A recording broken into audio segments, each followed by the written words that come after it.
அவரோட ஹோட்டலை பாத்துக்கிறதுக்காக நான் வந்தேன். இதுக்கு நடுவில் கல்கத்தாக்கு வேற போகணும். சரி, கொஞ்சம் ஒதுக்கலாமே, இங்க வந்து மாட்டிட்டேன்.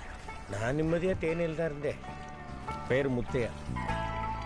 பிரசிடென்சி காலேஜில் லைப்ரரியனா இருந்து ரிட்டையர் ஆகிட்டேன். ஒரு ஆராய்ச்சி கட்டுரை கொடுக்கலான்னு வந்து மாட்டிக்கிட்டேன்.